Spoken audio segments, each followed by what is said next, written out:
दोस्तों, स्वागत है आज की इस मास्टर क्लास में। यहां टॉपिक को सिर्फ पढ़ेंगे नहीं, बल्कि उसे आसान और मजेदार तरीके से समझेंगे, उसकी हर जरूरी बारीकी पर चर्चा करेंगे। लेकिन वीडियो शुरू करने से पहले एक छोटा सा काम कर दीजिए। अभी वीडियो को लाइक कर दीजिए और चैनल को सब्सक्राइब कर लीजिए ताकि बाद में याद करने की जरूरत न पड़े। अब आराम से बैठिए, ध्यान लगाइए और क्लास को अंत तक जरूर देखिए, क्योंकि आज का टॉपिक आपके लिए बेहद महत्वपूर्ण है। एक ऐसा समुंदर जिसके ऊपर से दुनिया का सबसे खतरनाक और सबसे व्यस्त रास्ता गुजरता है। ऐसा समुंदर जहां से दुनिया का 70% से भी ज्यादा तेल और बड़ा व्यापारिक सामान शिप के जरिए आगे बढ़ता है। और सबसे शॉकिंग बात यह है कि इस महासागर के नीचे ऐसे रहस्य छुपे हैं जिनके बारे में आज भी साइंस पूरी तरह श्योर नहीं है। दोस्तों, यह कोई नॉर्मल समुद्र नहीं है, यह है हिंद महासागर, दुनिया का तीसरा सबसे बड़ा महासागर और सबसे डेंजरस भी। हिंद महासागर एशिया के दक्षिण में स्थित है। इसके उत्तर में भारत, पाकिस्तान और बांग्लादेश आते हैं। पश्चिम में अफ्रीका का तट है और पूर्व में म्यांमार, थाईलैंड और इंडोनेशिया जैसे देश आते हैं। हिंद महासागर के अंदर ही अरब सागर, बंगाल की खाड़ी और अंडमान सागर जैसे बड़े समुद्री भाग शामिल हैं। हिंद महासागर का कुल क्षेत्रफल लगभग 70 मिलियन वर्ग किलोमीटर के आसपास है। यानी यह इतना विशाल है कि इसमें पूरा यूरोप समा जाए फिर भी जगह बच जाए। इसकी चौड़ाई और फैलाव हजारों किलोमीटर तक फैला हुआ है और इसका उत्तर से दक्षिण तक फैलाव लगभग 10,000 किलोमीटर से भी ज्यादा माना जाता है। इसलिए इसे दुनिया के सबसे विशाल और ताकतवर महासागरों में गिना जाता है। भारत की बात करें तो हिंद महासागर भारत के लिए सबसे बड़ी ताकत है। भारत की कुल समुद्री तट रेखा कोस्ट लाइन लगभग 7,516 किलोमीटर है, जो भारत को हिंद महासागर से जोड़ती है। भारत को 3 तरफ से समुद्र मिलता है, पश्चिम में अरब सागर, पूर्व में बंगाल की खाड़ी और दक्षिण में खुला हिंद महासागर। भारत का यह समुद्री हिस्सा देश के व्यापार और रक्षा दोनों के लिए बहुत महत्वपूर्ण है। अगर सबसे ज्यादा समुद्री तट रेखा वाले राज्य की बात करें तो भारत में सबसे लंबी कोस्ट लाइन गुजरात राज्य की है, जो लगभग 1,600 किलोमीटर के आसपास है। इसके बाद तमिलनाडु, आंध्र प्रदेश और महाराष्ट्र जैसे राज्यों की कोस्ट लाइन भी काफी बड़ी है। यही कारण है कि भारत का सबसे बड़ा समुद्री व्यापार गुजरात और मुंबई जैसे इलाकों से बहुत ज्यादा होता है। हिंद महासागर भारत को सिर्फ कोस्ट लाइन ही नहीं देता, बल्कि भारत के लिए एक विशाल समुद्री क्षेत्र भी बनाता है। भारत का एक्सक्लूसिव इकोनॉमिक जोन EEZ लगभग 2.3 मिलियन वर्ग किलोमीटर है। यानी समुद्र में भारत का इतना बड़ा क्षेत्र जहां भारत मछली, तेल, गैस और दूसरे समुद्री संसाधनों पर अधिकार रखता है। यह क्षेत्र भारत को आर्थिक रूप से बहुत मजबूत बनाता है और इसी वजह से भारत को एक मैरीटाइम पावर भी माना जाता है।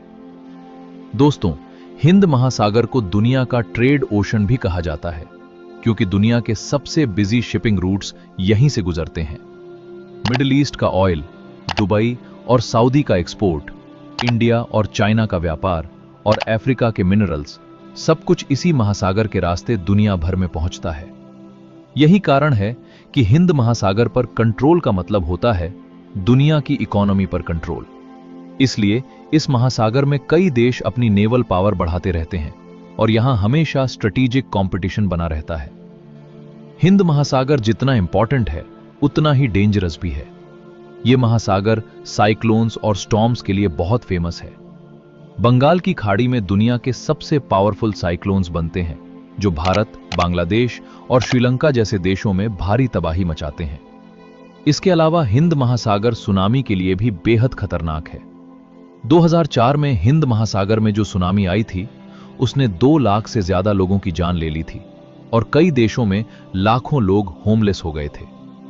इसकी सबसे बड़ी वजह यह है कि हिंद महासागर के नीचे टेक्टोनिक प्लेट्स बहुत एक्टिव है, जिससे अर्थक्वेक्स और समुद्र के अंदर हलचल होती रहती है। यही कारण है कि भविष्य में भी इस महासागर में सुनामी का खतरा हमेशा बना रहेगा। हिंद महासागर के अंदर दुनिया के कई खतरनाक सी क्रीचर्स भी पाए जाते हैं।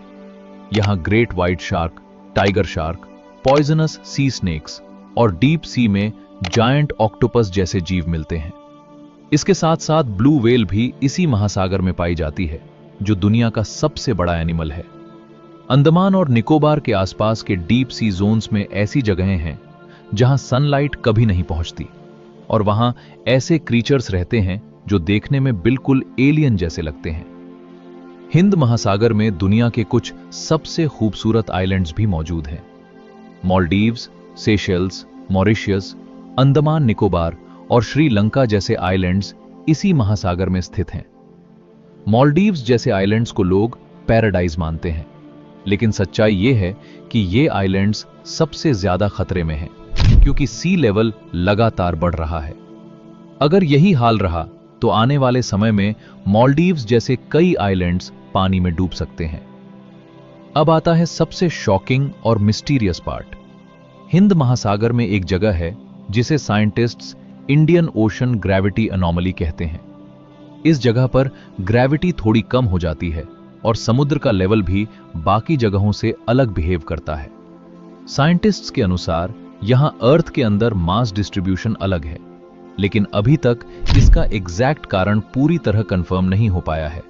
हिंद महासागर कई बड़े सीज और ओशंस से जुड़ा हुआ है। यह पश्चिम की तरफ अटलांटिक ओशन की दिशा में अफ्रीकन कोस्ट लाइन के पास ओशन रूट से कनेक्ट होता है, और पूर्व की तरफ पैसिफिक ओशन की दिशा में इंडोनेशिया और ऑस्ट्रेलियन वाटर्स के पास जुड़ता है। इसके अलावा यह अरेबियन सी और बे ऑफ बंगाल जैसे बड़े समुद्री भागों को अपने अंदर शामिल करता है। इस तरह हिंद महासागर दुनिया के बड़े ओशन नेटवर्क का सबसे महत्वपूर्ण हिस्सा है। तो दोस्तों, हिंद महासागर सिर्फ एक ओशन नहीं है, बल्कि यह दुनिया का सबसे पावरफुल, सबसे इंपॉर्टेंट और सबसे मिस्टीरियस महासागर है। यहां व्यापार भी है, खतरा भी है, और ऐसे सीक्रेट्स भी हैं जो आज तक पूरी तरह सॉल्व नहीं हुए। अगर आपको यह वीडियो पसंद आया हो तो लाइक जरूर करना